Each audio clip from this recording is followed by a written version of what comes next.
gaan ons bietjie dieper delf. Wat beteken die Messiaskap van Jesus? Ons lees die verhaal, ons lees die storie van Jesus, ons lees van die wonderwerke, ons lees van die preke wat hy gegee het, ons lees uiteindelik van die klimaks van sy bediening, die kruis en die opstanding uit die dood uit. Maar wat beteken dit 2000 jaar later vir jou en my? Dis die vraag wat ons gaan vra. Is daar hoop in hoe dinge gaan in hierdie wêreld? En ek weet nie van u nie, maar dit voel vir my of dinge na die verkeerde kant toe bly eskaleer. Dit voel vir my of dit nie beter raak nie. Hier en daar kry ons so 'n bietjie van 'n bron van lig, 'n ligstraaltjie in al hierdie donkerte, en dan dink ons, okay, nou gaan dit 'n bietjie beter, maar oor in die groter prentjie van wat in hierdie wêreld gebeur, lyk dit of dit net slegter en slegter en slegter gaan. Dit gaan slegter in ons politiek. Dit gaan slegter in die wêreldekonomie. Dit gaan slegter in ons land se ekonomie. Dit lyk nie asof enigiets beter word nie. Ons land is getuister, ons wêreld is getuister deur geweld en moord en oorlog. 2 jaar terug sit ons op 28 of 29 September en beplan 'n toer na Israel toe. En ons is opgewonde, want ons vlieg oor 10 dae, ons vlieg middel Oktober, vlieg ons Israel toe. 7 Oktober 2023 breek daar oorlog in Israel uit. Niemand het dit gesien kom nie, niemand het dit verwag nie. 2 weke voor ons vlieg, is ons toer daarmee heen. En ons dink van onsself, joh, dis dan nou nie lekker nie, en ons is almal in 'n depressie oor ons toer daarmee heen, is tot ek begin besef hoeveel mense se lewens is ontwrig aan beide kante van hierdie oorlog. As gevolg van oorlog. Min van ons, veral van ons jonger generasie, het 'n idee hoe lyk oorlog. Die wêreld word getuister deur oorlog. Hier in ons eie land word ons getuister deur geweld, deur aanval, deur misdaad. Depressie is 'n siekte wat aan die orde van die dag is. En so kan ons nie die lys afgaan, en dis maar net 'n paar waaraan ek gedink het, oor hoe sleg dit in die wêreld gaan. Is daar nog hoop vir hierdie wêreld? Gisteraand het ons gesien, soos ek gesê het, dat die Ou Testamentiese profeseë bring ons tot by die besef, die erkenning, as ons glo dat hierdie die woord van God is, dan kan ons nie anders as om te erken dat alles wat die Ou Testamentiese profeseë voorspel het in een mens vervul is. Jesus Christus het gekom, hy is die een oor wie die Ou Testament verhaal gaan. Maar wat maak ons nou met hom? Wat doen jy met Jesus? Wie is hy? Want jy sien, hy kan baie maklik net een of ander mitologiese figuur vir ons word, binne in die Christendom. Ons kan baie maklik aan Jesus begin dink as 'n konsep, eerder as 'n persoon. In een van die Midde-Oosterse lande was die verkoop van die Bybel onwettig verklaar. En 'n groep seker soortgelyk aan die Gideons, maar 'n ander groep besluit hulle wil die Bybel gaan bekendstel in hierdie land. En hulle doen dit met 'n baie slim plan. Hulle verander die titel van die Bybel. En hulle druk net die Nuwe Testament. En hulle noem dit die man wat jy nie kan ignoreer nie. Dis die boek, dis die naam van die boek. En hulle voer hierdie boek by die hordes in voordat iemand in die regering vir daardie land besef dis eintlik 'n Bybel. En so die boek begin versprei in hierdie Midde-Oosterse land. Maar ek wil vassteek by daardie titel, die man wat jy nie kan ignoreer nie. Jesus se lewe, Jesus se woorde, Jesus se prediking, Jesus se manier van optree, alles wys dat dit 'n man is wat jy nie kan ignoreer nie. Jy moet iets met hom doen. Hy kom na hierdie aarde en hy maak sekere nogal, weet nie wat die Afrikaans is nie, maar in Engels die bold statements, kragtige stellings oor homself. Hy sê byvoorbeeld dat die ek is van die Ou Testament. Ek is die God van die Ou Testament. En natuurlik probeer die Joodse leiers dadelik van hom ontslaa raak, want vanuit hulle perspektief, in hulle stiksienigheid is dit godslasterlik, sonder dat hulle probeer dieper kyk na wat hy eintlik sê. En hulle sê, maar hierdie man kan nie leef nie, en hulle kry daarin reg uiteindelik om hom te kruisig. Hy kom en hy sê, ek kan sonde vergewe. Hulle bring 'n man wat lam is by hom, en hy sien dat daar 'n konflik aan die broei is met die Fariseërs. Wanneer hy vir hierdie man sê, jou sondes is jou vergewe. En hulle sê, maar wie kan sondes vergewe behalwe God? Hoe kan jy nou sondes wil kom vergewe hierso? Jy het nie daai gesag nie. Jesus sê wel, is makliker om vir iemand te sê, jou sondes is jou vergewe, as om vir iemand te sê, staan op en loop. Maar kom ek wys vir julle dat ek die mag het om te sê, jou sondes is vergewe, en hy sê vir die man staan op en loop, en hy doen dit. En so hy eis homself die gesag toe om sondes te vergewe. En ons kan nie net glo dat hy net 'n goeie leermeester was nie, want hy net 'n goeie mens was, wat net goeie dinge gedoen het nie. Hy sê herhaaldelik dat hy die seun van God is, 'n titel wat selfs Ou Testamentiese profeseë soos Daniël toeskryf aan die een wat God self is, die seun van die mens, die seun van God. En so bring hy met elke mens met wie hy in aanraking kom, bring hy voor 'n keuse. Wat gaan jy nou met hierdie Jesus maak, wat jy ontmoet? Ons kan hom nie ignoreer nie. Jy en ek kan vanaand hier sit, en jy kan bang wees vir hom, of jy kan om uit jou lewe uit probeer skuif het, of jy kan hom haat, of jy kan vir hom lief wees, of jy kan hom aanvaar. Jy kan baie goed met Jesus doen, maar jy kan hom nie ignoreer nie. Daar te veel in hierdie wêreld gebeur, wat rondom die bestaan van Jesus op aarde draai, dat ons hom kan ignoreer. Jy moet 'n besluit oor hom maak. Jesus word gearresteer, en hy word voor die Romeinse regeerder Pilatus gebring. Hy is die gouverneur van Israel, wat die hele Israel provinsie op daardie stadium regeer. En soos wat Pilatus hom uitvra, kom hy agter dat hierdie man is nie die tipiese geharde misdadiger aan wie hy gewoond is in sy hof nie. Hierdie man is anders. Hierdie man is eintlik die onderwerp van die Jode se afguns en haat. Pilatus kom dit agter. Hy kom agter dat hier 'n persoonlike agenda is wat gedryf word. So Pilatus kry dit reg om so bietjie neutraal te staan en te sien, hoorie, eintlik wil julle my misbruik om hierdie man by te kom, om met julle 'n persoonlike agenda teen hom uit. En dan terwyl hy besig is met hierdie verhoor, kom daar 'n boodskap van sy vrou af. En sy sê, ek het 'n droom gehad en hierdie man is 'n regverdige man. Moet hom nie skuldig bevind nie. En so dink by jouself, ek kan nie eers Pilatus se druk wat hy beleef, kan ek nie eers indink nie. Want aan die een kant is dit sy eie oortuiging wat hy sien in hierdie man, saam met sy vrou se droom en haar wens dat hy 'n regverdige man is, maar aan die ander kant is daar politieke druk van die Joodse volk, en Pilatus probeer alles wat hy kan om want wat ons gepraat het oor die Romeine en hulle groot aksie teen enige opstand of enige rebellie. Pilatus wil keer dat die rebellie in Jerusalem ontstaan. En die Jode sê, maak hom dood.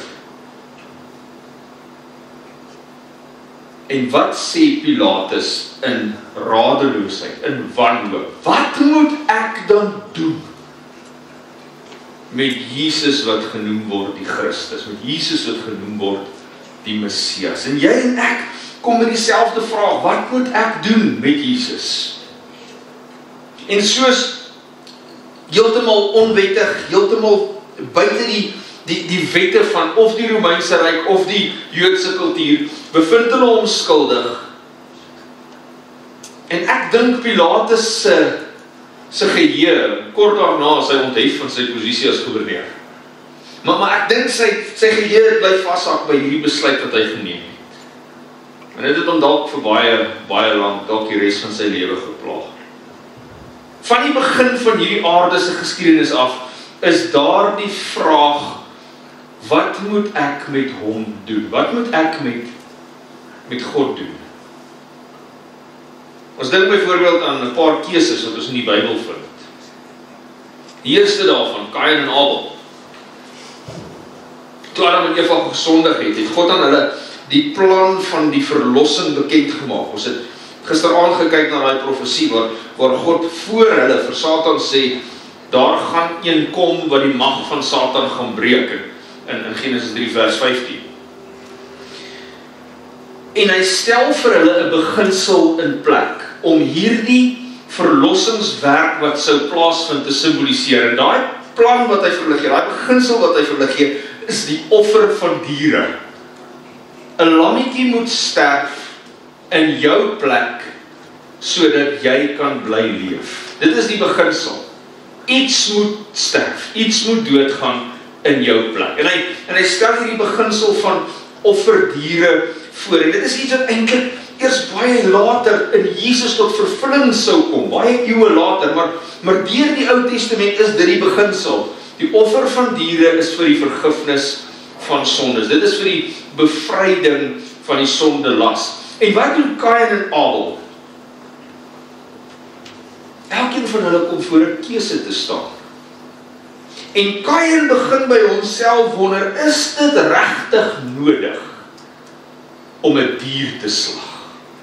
Kan ek nie die offer bring soos ek hom wil bring nie? Hoekom moet ek vir God luister?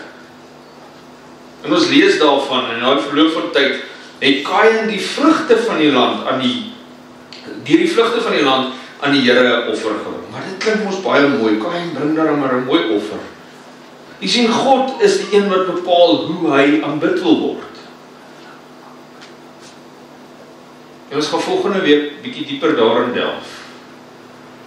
Wat is God se aanwysings vir aanbidding?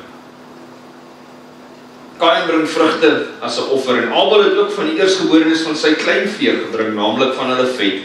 En die Here het Abel en sy offer genadig aangesien, maar Kain en sy offer nie aangesien nie. Die Here aanvaar nie Kain se vrugte offer nie, want dit is nie simbolies van 'n dier wat sterf vir die sondes van mense nie. Kain verwerp eintlik God se verlossingsplan onder die vaandel van aanbidding. Terwyl Abel getrou is aan wat hy moet doen. En toe word Kain baie kwaad en hy het sy hoof laat hang. En die Here sê vir Kain, waarom is jy kwaad en waarom laat jy jou hoof hang? Is daar nie verheffing as jy goed doen nie? En as jy nie goed doen nie, die sonde lê en loer voor die deur en sy begeerte is na jou, maar jy moet daaroor heers. En daar is 'n hele ander preek binne in daai sin. En Kain het met sy broer Abel gepraat en toe hulle in die veld was, het Kain teen sy broer Abel opgestaan en hom doodgeslaan. En die eerste moord word gepleeg. 2 keuses.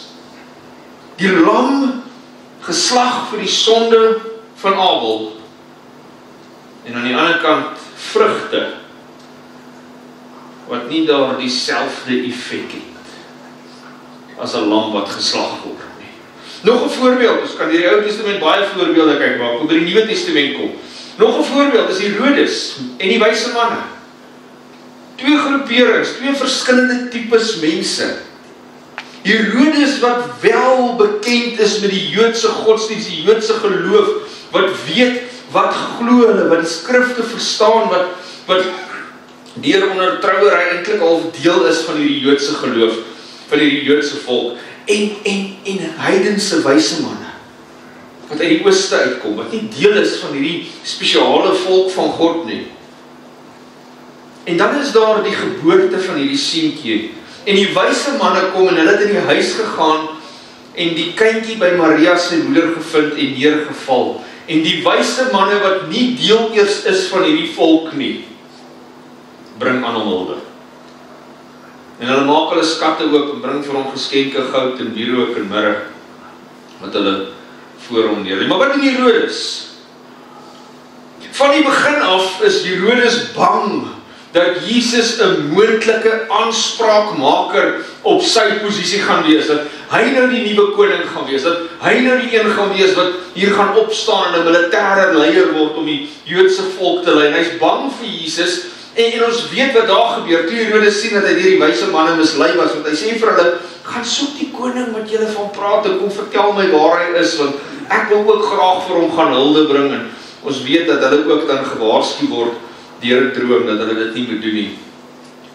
En hulle vat 'n ander pad wanneer hulle teruggaan, en hulle vermy Herodes. En toe hy sien dat hy deur die wyse manne mislei was, het hy woedend geword en gestuur in Bethlehem en al die omstreke daarvan, al die seentjies van 2 jaar en daaronder laat ombring, ooreenkomstig die tyd wat hy van die wyse manne uitgevra het.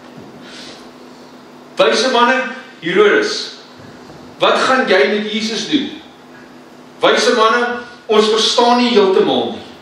Ons verstaan nie die boodskap presies van wie hierdie is nie, maar ons het die ster gesien, en ons vertrou dat hy die koning is wat kom, en ons gaan hom aanbid, en ons gaan hom hulde bring. Herodes, wat toegang het tot al die geskrifte van die Joodse volk, wat toegang het tot al die profeseë, wat toegang het tot die skrifgeleerdes, wat al die inligting tot sy beskikking het, hy sê, nee, ons gaan hom doodmaak. Elkeen maak 'n keuse wat hy met Jesus gaan doen. Jesus is die man wat jy nie kan ignoreer nie. Jesus besoek Gadara. Daar's 'n demoonbesete man. En hierdie man word deur 'n onrein gees beset.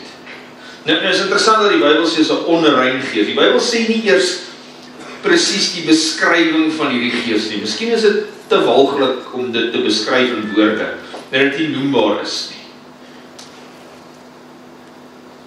Maar hierdie man maak 'n besluit in die lelikste, vuilste toestand waarin 'n mens kan wees. Deur Satan oorgeneem, nie net aangeval nie, ons almal word aangeval deur die duiwel. Hierdie man word deur Satan oorgeneem, maar ergens vind hy die krag om te sê, ek wil net by Jesus wees. En dit bevry hom. Terwyl die duiwels hier binne in hom 'n wroging en 'n stryd het om hom weg te hou van Jesus af, maak hy die besluit, ek wil by Jesus wees. Ons het van hierdie man gepraat, daar het manne 'n mens wat verlam was op 'n bed gebring, en hulle het probeer om hom in te bring en voor hom neer te sit. Nog iemand, wat gaan jy met Jesus doen? Want hierdie man en sy vriende besluit, ons wil Jesus gaan soek, want ons het gehoor van hom. En die Nuwe Testament is vol van hierdie verhale. Dink aan Matteus. Nou net vinnig 'n bietjie agtergrond. Ons lees baie mooi van Matteus. Matteus is 'n goeie skrywer, en hy skryf goed en vertel sy verhaal van Jesus baie goed, maar weet jy wat die agtergrond van Matteus is? Matteus is 'n boef. Hy's 'n skelm, hy is 'n skurk, hy verneek sy eie mense, hy doen sy eie mense skade. Wat hy doen is, hy sê, ek is bereid om my volk af te skryf, hierdie spesiale Joodse volk af te skryf, want niemand gaan meer hierna met my iets te doen wil hê nie, en ek gaan vir die Romeine werk, en ek gaan belasting ingaar of invorder vir die Romeine. En dan, as die Romeine sê, hulle wil R2.50 hê vir wat ook al, gaan ek R5 vra, en ek gaan R2.50 in my eie sak steek. Dit is wat die tollenaars gedoen het. Die belastinggaar. Hulle was skelm, hulle was nie gawe mense nie. Niemand wou iets met hulle te doen gehad het nie. Mense het hulle vermy. Nou, net vinnig, dis nie waaroor die aanbieding gaan nie, maar in antieke tye het alles oor klas gegaan, oor status en klas. Dit was 'n eer- en vernederingskultuur. En tollenaars is heel onder. Tollenaars is daar waar nie Jode is. Bo hulle is daar nog gewone arbeiders, soos vissermanne en boere, en dan is daar handelaars, en dan is daar verskillende, maar tollenaars, hulle word die minste geag in die samelewing. Hulle is die slegste van die slegtes. En wanneer iemand 'n bietjie posisie in die samelewing wil bereik, dan gaan hy nie 'n tollenaar deel maak van sy groep nie. Jesus het verder gegaan en hy sien 'n man met die naam van Matteus by die tolhuis sit. En hy sê vir die slegste van hierdie gemeenskap, kom volg my. En Matteus het opgestaan en hom gevolg. Wat gaan jy met Jesus maak? Want Matteus het besluit wat om met Jesus te maak. Hy het besluit hy gaan hom volg.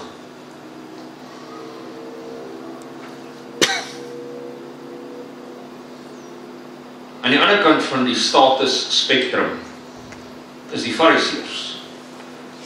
Nou, ons lees vandag oor fariseërs baie negatief, met 'n baie negatiewe lens, maar in hulle tyd was hulle die mense met die eer en die status in die samelewing.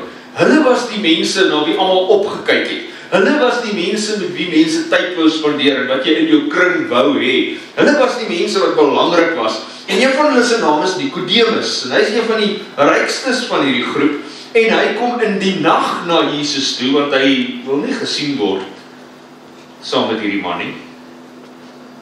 En hy vra vir hom, hoe werk verlossing? En Jesus antwoord en sê vir hom, as iemand nie weergebore word nie, kan hy die koninkryk van God nie sien. En Nikodemus vra net, hoe kan hierdie dinge gebeur? En ons weet nie uiteindelik wat die uiteinde van daardie gesprek daar was nie, maar ons is dankbaar dat ons later lees dat Nikodemus uiteindelik hom geskaar het by Jesus. Hy het 'n besluit gemaak. Hy moet iets met hierdie man doen. Wat gaan jy met hom doen? Daar's die Joodse nasie. En hier is waarskynlik een van die tragiesste stukke in die Bybel vir my.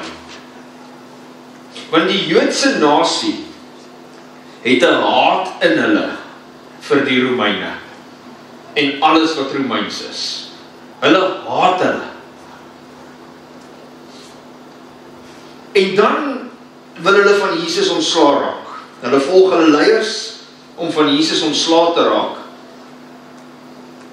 En hulle kom daar by Pilatus. En Pilatus stel hulle voor die keuse, wat gaan julle met hierdie man maak?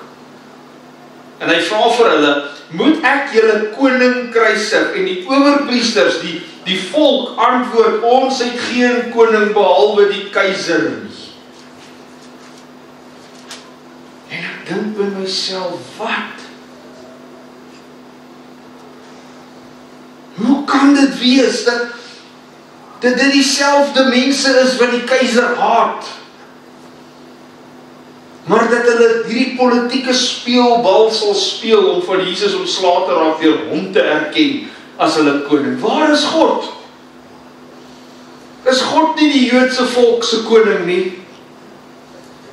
Ons het geen koning behalwe die keiser nie. En dan word Jesus ter dood veroordeel. Nou, kruisiging. En ek het nie baie prentjies van dit op nie, want dit is eintlik geweldig gruisam. Jy sien die prentjies wat ons van kruisiging het, lyk min of meer so, né? Dis Christenkuns. Dit sien jy in die kathedrale van Europa en jy sien dit oral waar Christenkuns bekend gemaak word. Dit is wat ons dink 'n kruisiging gelyk het. Jesus wat daar mooi hang met 'n doekie om hom en dalk hier en daar 'n straaltjie bloed wat afloop. Dis die beeld wat vir ons geskep is van hoe 'n kruisiging lyk. Maar werklike kruisiging was 'n verskriklike gruisame gebeurtenis. Dit was verskriklik gewelddadig. En net om in kort te verduidelik wat hulle gedoen het en wat hulle met Jesus gedoen het. Hulle het die gevangene gevat en hom eerstens gegeesel. Om aan 'n paal vasgebind met sy hande om die paal. En dan het hulle hom geslaan. Hoeveel is dit? 49 houe met 'n sweep. Maar nie 'n gewone sweep nie, 'n sweep wat staalpunte of beentjies voor aan die punte van hierdie sweep het hulle hierdie gevangenes se rug geslaan. En as die soldaat moeg geword het, het 'n ander soldaat oorgevat by hom. En as daar nie meer 'n plek op sy rug was om te slaan nie, het hulle hom omgedraai en sy hande agter sy rug vasgemaak. En hom verder oor sy bors geslaan. En dit was die begin van 'n kruisiging. En sekere geskiedkundiges soos Josephus sê vir ons dat daar baie mense is wat nie 'n geeseling oorleef het nie. Wat gesterf het al by 'n geeseling. Josephus maak melding daarvan dat van die mense se rug so oopgeslaan was dat hulle ingewande sigbaar was van agteraf. Dit is die begin van 'n kruisiging. Dit is waarmee hulle begin met Jesus. Hulle forceer daardie doringkroon. Dit is nie soos ons dit ding. Het julle al 'n kopwond gesien? As iemand doen 'n kopwond, die bloed borrel uit dit uit. Hulle forceer 'n kroon van doringtakke binne in sy kopvel in. Hulle slaan hom met 'n stok op daai kroon. Hulle spoeg op hom. Hulle vloek op hom, hulle slaan hom. En hierdie is die skepper van die heelal.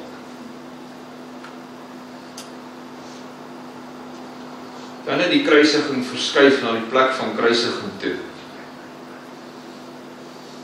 En daar het hulle gegaan en hom vasgeslaan 'n stuk hout.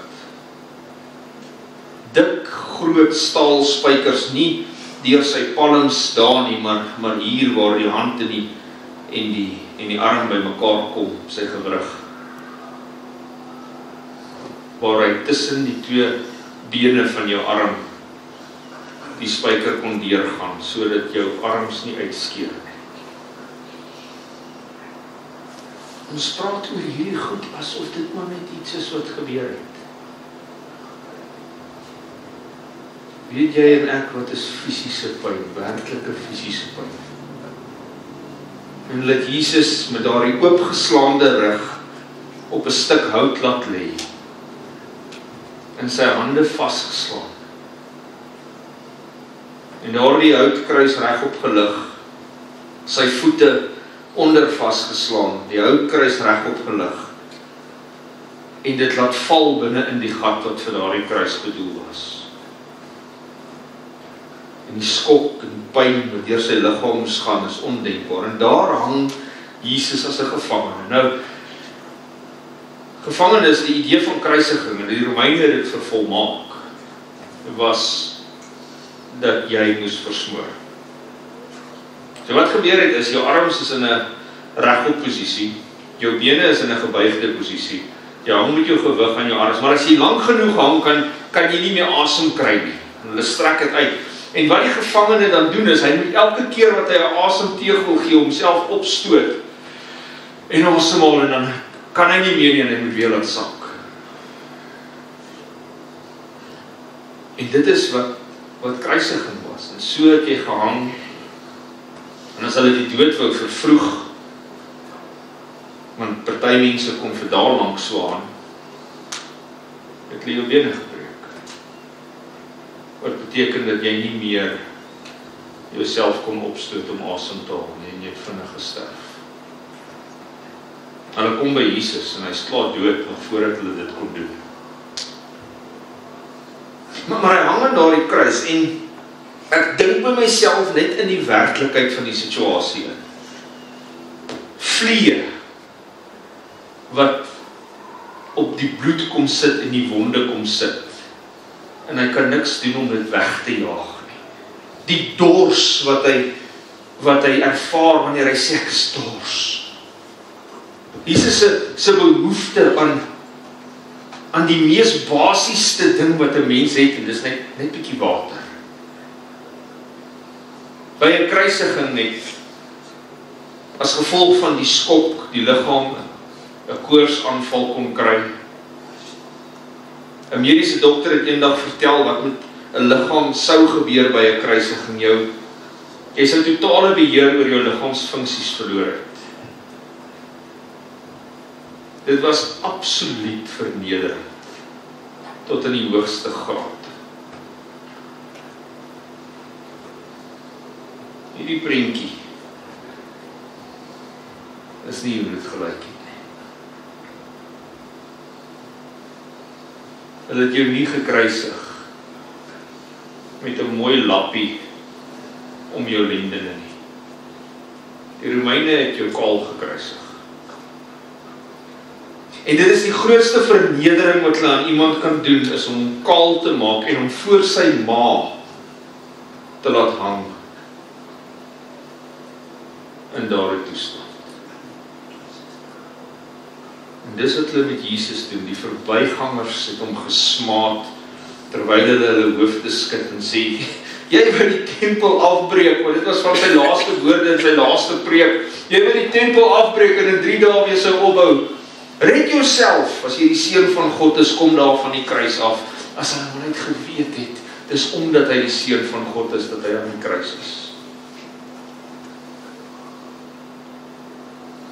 Wat gaan jy met Jesus maak? Want daar's 2 manne wat weerskante van hom hang, wat gekonfronteer word met daardie vraag. Wat gaan jy met Jesus maak? En een van die kwaaddoeners wat opgehang is, het hom gesmaad en gesê, as u die Christus is, verlos u self en ons ook sommer. Maar die ander een antwoord en bestraf hom en sê, vrees jy ook God nie? Net soos hierdie ander wat hier loop, vrees jy ook God nie, terwyl jy in dieselfde oordeel is? En ons is regverdiglik in hierdie oordeel, want ons kry ons verdiende loon vir ons dade. Maar hy het niks verkeerd gedoen nie. En hy sê, Here, dink aan my, Here, wanneer u in u koninkryk kom. En jy het 'n berouvolle misdadiger aan die een kant, wat nie regtig 'n benul het van hoe geloof werk, en hoe godsdiens werk, en wat die rituele van die tempel is, en hoe om die Sabbat heilig te hou, en hoe om alles reg en mooi en goed te doen nie, maar hy besef, hier hang een wat ek moet uitroep na toe. Ek wil iets met hom doen. En aan die ander kant het jy iemand wat presies dieselfde leefstyl as hierdie een gehad het, maar wat net sê, kom on. Jy sê ons jy's iemand, wys ons jy's iemand.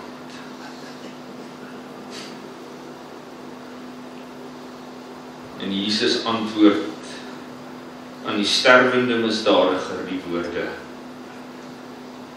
Jou vertaling sê, verwaar ek sê vir jou, vandag sal jy saam met my in die paradys wees. 'n Alternatiewe vertaling wat ek dink beter lees is Jesus antwoord hom, voorwaar ek sê vir jou vandag, jy sal saam met my in die paradys wees.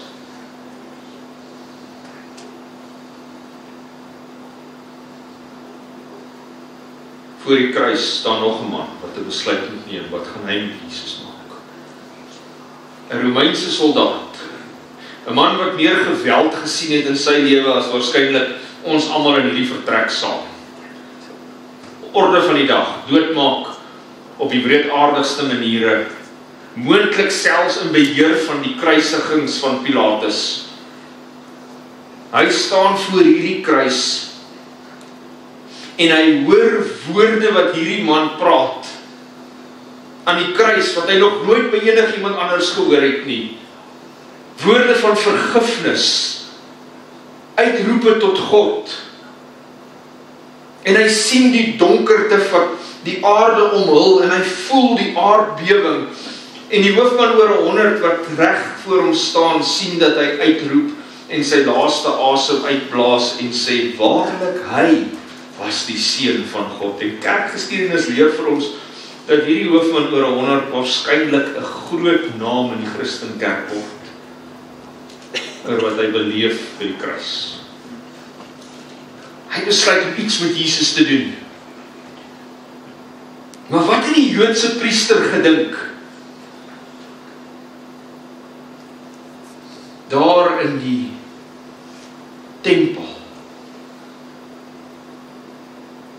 Daar waar hy gereed was om die lammetjie te slag. Wat het die tempelhoofdig wat daar by die kruis gestaan het gedink? Toe hulle die soldaat se belydenis hoor. Wat het die Joodse leiers gedink toe die mense in Jerusalem begin vra, waar is Jesus? Want van hulle het gekom om hom te kom sien in Jerusalem. Nee, Jesus is dood. Hy is gekruisig. Hy is begrawe. Hoekom? Wie het hom doodgemaak? Ons weet nie eintlik. Ons weet nie eintlik hoekom nie.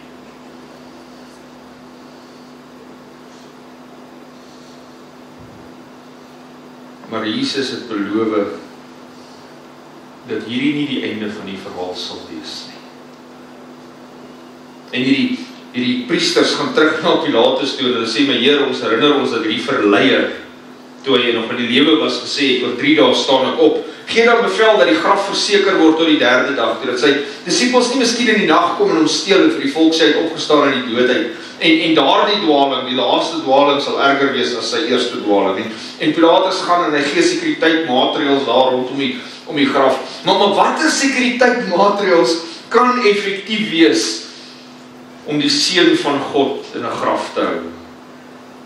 En 'n paar uur later het die bleek gesig priesters, seker geskok van dit wat hulle hoor wat die Romeinse soldate kom vertel, gehoor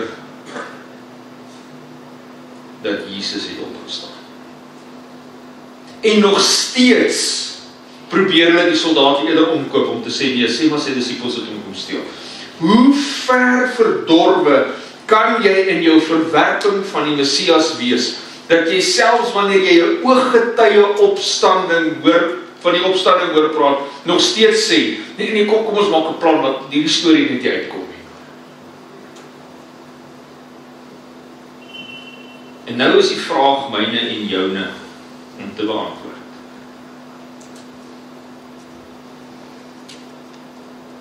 Wat gaan jy met Jesus doen? Wat gaan jy en ek met hom doen? En in die laaste 24 uur voor sy kruisiging is daar 3 mans wat Jesus ontmoet, wat verskillende hartsmotiewe het wanneer hulle in 'n ontmoeting met hom kom. Daar's die Romeinse politikus Pilatus, nie 'n diep godsdienstige man nie. En tog is hy diep onder die indruk dat hierdie 'n onskuldige man is wat hy nou ter dood veroordeel. Maar Pilatus vat die lafaards weg uit. En hy besluit om Jesus te probeer ignoreer. Aan die ander kant is daar Herodes, die tetrarch, die koning van die Jode, die koning van Judea. Nou nie die koning omdat hulle hom koning wil hê nie, die koning omdat die keiser hom koning gemaak het. So die Jode hou nie baie van hierdie man nie, en hy sê Edomiet. Die Edomite is baie goddelose volk gewees. Herodes kom uit hulle uit, en hy self is 'n goddelose man. Ons onthou die verhaal van Johannes die Doper, wat vir hom kom sê het, hy mag nie met sy broer se vrou trou nie, né? Herodes was bang vir Johannes, omdat hy wist dat hy 'n regverdige en heilige man was, en het hom beskerm, want hy is bang vir hom. Nadat hy hom gehoor het, het hy baie dinge gedoen en graag na hom geluister. Maar wat gebeur? Hierdie vrees kan nie vir altyd bly aanhou teenoor Johannes nie, en uiteindelik kom sy stiefdogter en sê, maar weet, ek wil Johannes sy kop op 'n skinkbord hê, ons ken die verhaal. En hy laat doen dit vir haar. En wat verstommend is, dat Herodes is die enigste mens met wie Jesus in aanraking kom, wat Jesus weier om mee te praat. Hy vra hom vrae, Jesus antwoord hom nie. Hoekom? Want Jesus ken die hart van die mens. En Jesus ken die boosheid wat in Herodes se hart bly. En hy weet dat dit uit boosheid is, 'n verharde hart, 'n hart wat verby omdraai is, wat Herodes hom mee vra. Hy het sy rug op die evangelie, op die boodskap van Jesus gedraai. Aktief 'n bose man. En dan vind ons nog 'n slegte mens in hierdie laaste 24 uur. Is daar die dief wat saam met hom aan die kruis hang. En as ons na hierdie man se lewe sou kyk, sou ons nie graag hom in die evangelie verhaal wou hê nie. Want ek wonder hoeveel mense het hy skade berokken in sy lewe. Ek wonder teenoor hoeveel mense, onthou dit was nie net, soos ons in Engels sê, petty crime, wat jou na 'n kruis toe gevat het nie. Jy was 'n geharde, gewelddadige misdadiger. Iemand wat uit die samelewing uit verwyder moes word, op so 'n manier dat die ander mense bang sal wees. Hierdie was 'n geharde misdadiger, iemand wat ander skade berokken het, iemand wat mense seer gemaak het.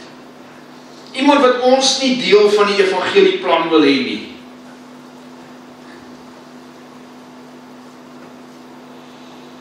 Miskien dink jy dalk partykeer oor jouself so, dat daar's nie vir my plek in daardie verhaal nie. In die storie van Jesus se liefde nie. Ek is te sleg. Ek is te sondig. Kyk met wat se gedagtes vroeg ek. Kyk met wat se dinge is ek besig. Kyk met wat se verslawing bly ek sukkel. Kyk hoe lyk my besigheidstransaksies. Ek kan, as iemand anders moet weet van hoe ek dinge doen, daar's nie vir my plek in die verhaal van Jesus nie. Ek weet nie wat om met hom te doen nie. Daar hang 'n misdadiger aan 'n kruis.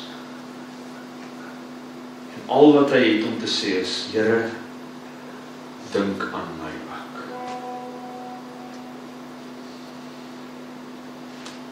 Die les is duidelik. Maak nie saak wie en wat jy is of was nie.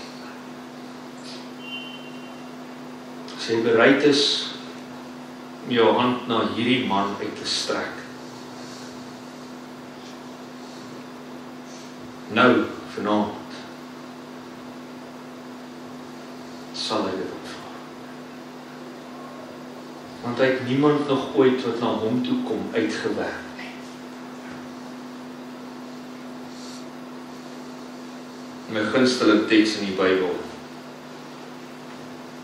samevatting van die hele evangelie boodskap. Hy het hom wat geen sonde geken het nie, sonde vir ons gemaak, sodat ons kan word die geregtigheid van God in hom.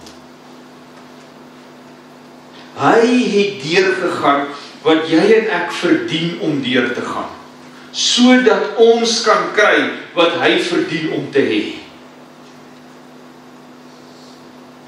Dit is die evangelie in kort opgesom. Kom ons maak dit net bietjie meer duidelik. Wat is verlossing? Wat is die kruis? Wat moet ek met Jesus maak?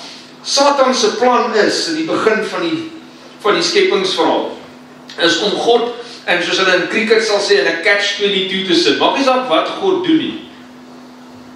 Hy gaan nie kan wen. So wat doen hy? Hy weet God is liefdevol. God is nie net liefdevol nie, God is liefde. En liefde maak dat God wil hê sy skepping vir altyd saam met hom moet leef. En Satan stel sonde bekend, en nou sit God voor hierdie keuse. In sy liefdesnatuur kan hy hierdie boosheid nie vir altyd laat bly bestaan nie. Hy moet dit uitwis. Maar tesame met dit kan hy nie net boosheid uitwis nie, want sonde word nie dis nie 'n abstrakte konsep nie, dis iets wat binne in ons is. So vir God om sonde uit te wis, moet hy die mensdom uitwis. En Satan staan terug en hy sê, wel, kom ons kyk wat gaan jy nou doen. Hoe gaan jy nou hierdie probleem oplos? Want liefde kan nie toelaat dat sonde net vir altyd bly bestaan nie. Dis te boos, dis te lelik, dis te chaoties, liefde sal dit nie toelaat. Maar liefde kan ook nie net uitwis nie, want dit is ook nie liefde. So wat gaan God doen? Maar Satan het nie rekening gehou met hoe groot die liefde regtig is nie. Wat God se liefde werklik behels nie. En God sê, ek gaan die sondeprobleem gaan oplos. En hoe hy dit doen, verstaan ek nie heeltemal nie. Wat daar gebeur aan die kruis, hoe dit gebeur, verstaan ek nie heeltemal nie. En dit is hoekom dit maklik is om te fokus op die fisiese pyn, want dit is iets waarmee jy en ek kan assosieer. Maar die geestelike pyn, die pyn van die wêreldse sonde, wat op een slag op hierdie mens, op hierdie man, op hierdie God-mens geplaas word, is iets wat jy en ek nie kan verstaan. Hy word in identiteit eintlik sonde.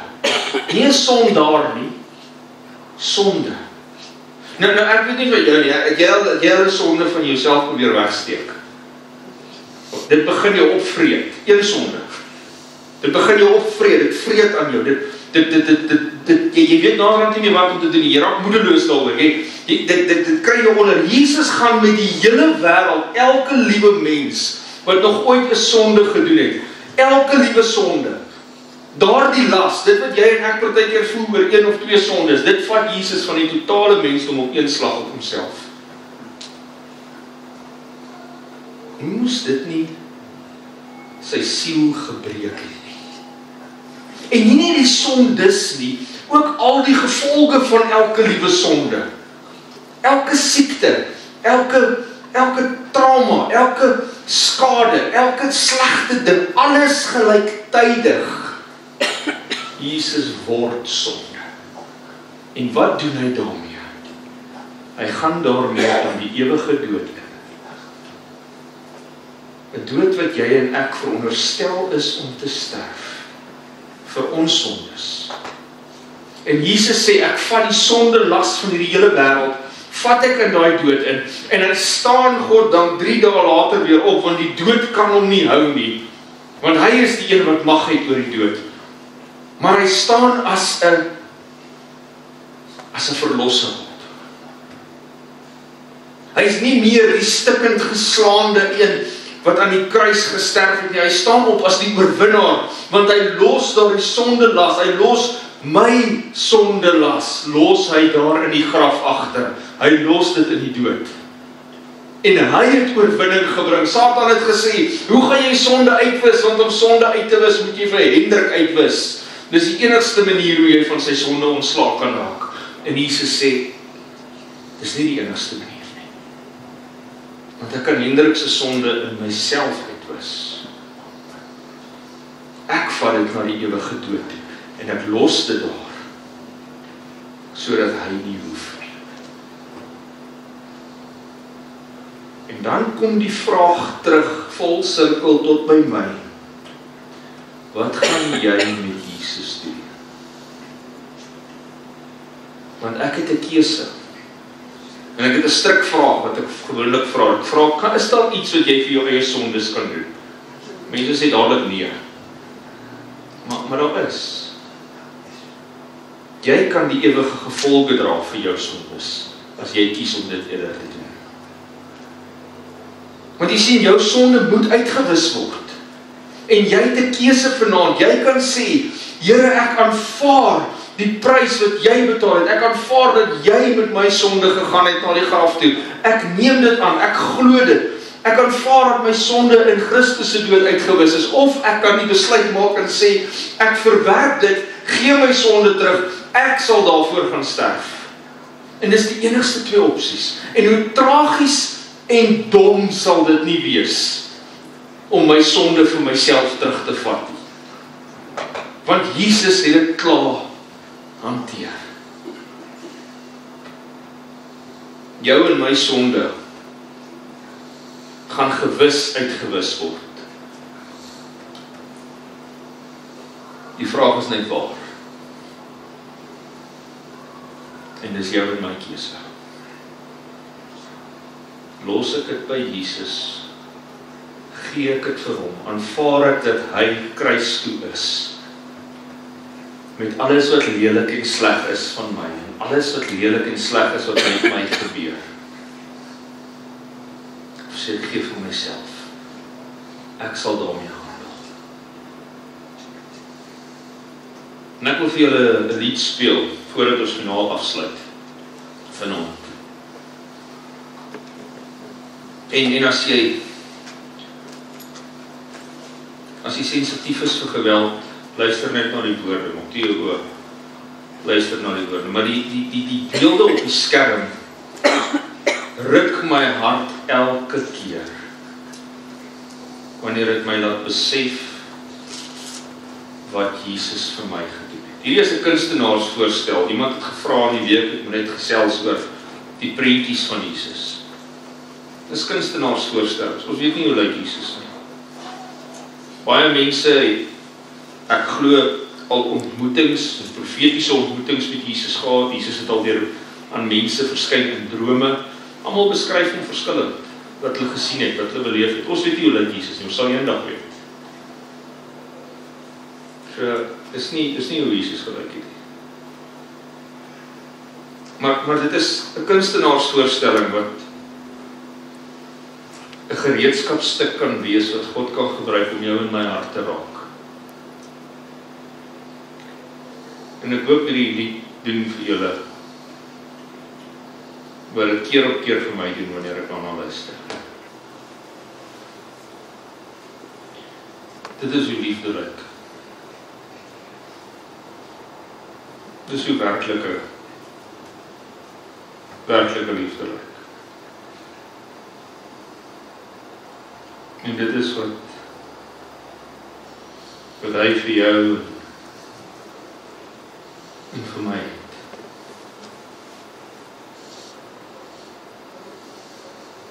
En ek verdien niks daarvan.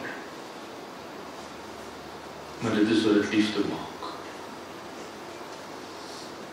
Dat dit nie gebou is op verdienste nie. Maar net omdat hy is wie hy is. Wat gaan jy en ek met Jesus maak? Wat doen jy en ek vanaand hier met hom? En ek gaan nie 'n altaar oproep doen, sê jy moet staan of vorentoe kom. Maar elke een word in ons eie hart vanaand gekonfronteer met die vraag, wie is hy vir jou en my? Hy wat die sondelas van jou en my alreeds na die graf toegevat het, na die ewige dood toegevat het. Wat gaan jy en ek maak? Wat beteken verlossing vir ons? Wat beteken die ewige lewe volgende week? Volgende week, Woensdag en Donderdag aand gaan ons die mooiste beloftes wat in die Bybel is na kyk. Kom Maandag aand terug. Maandag aand gaan ons 'n interessante studie doen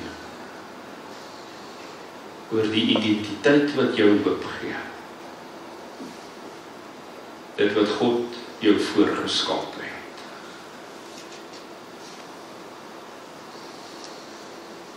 Ons mag dalk niks verdien van hierdie nie.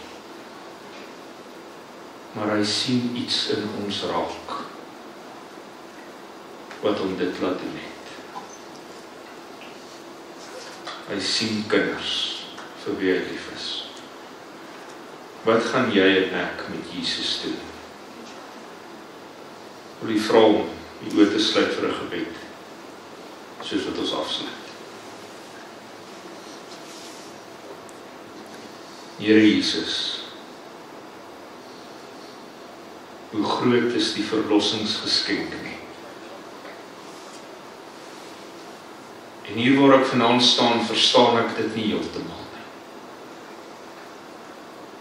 Ek verstaan eerstens nie, wat is daar in my dat U dit sou doen nie? Maar ek verstaan ook nie hoe dit gebeur het nie. Here, ek neem dit in geloof aan. En U beloof in U woord dat die regverdige sal deur die geloof lewe. En ek wil in geloof dit aanneem. Here, ek is 'n sondaar. Nie net oor die 1 of 2 foutjies wat ek in die lewe maak nie, maar oor sonde my wese oorgeneem het van my geboorte af, van voor my geboorte af. Ek in sonde gebore is en ek is verdoem tot die dood.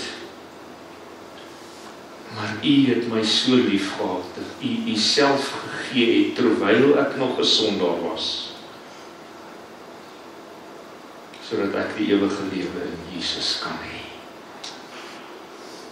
Miskien sit hier iemand vanaand, Here, wat 'n wroging het met sonde, wat 'n wroging het met U, wat onseker is wat om met U te maak, wat bang is om daai finale oorgawe te maak, wat bang is om daai finale stap te neem.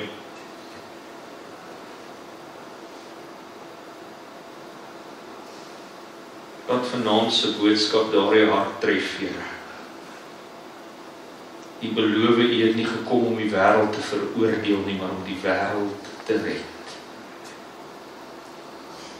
Dankie dat ek en elke een van ons hier nie met ons eie sonde in die ewige dood in hoef te gaan nie, maar dat U dit vir ons gedoen het. Dat ons sondes in U uitgewis is en gee ons die geloof om dit by U te los en as kinders van U te leef. Bevry ons van daardie sondelas, Here. Dankie vir wat U vir ons gedoen het. En dis my gebed dat as ons hier uit mekaar uitgaan, dat U Gees in ons sal bly werk. En hierdie boodskap wat ons vanaand gehoor het, die allerbelangrikste boodskap wat daar bestaan, in ons harte sal bly hang vir nog baie lank. Bring ons asseblief maandag aand weer veilig almal hier by mekaar, wanneer ons in die laaste week van hierdie reeks ingaan. Ons sê weer eens dankie vir U liefde vir ons. En ons bid dit in Jesus se naam. Amen.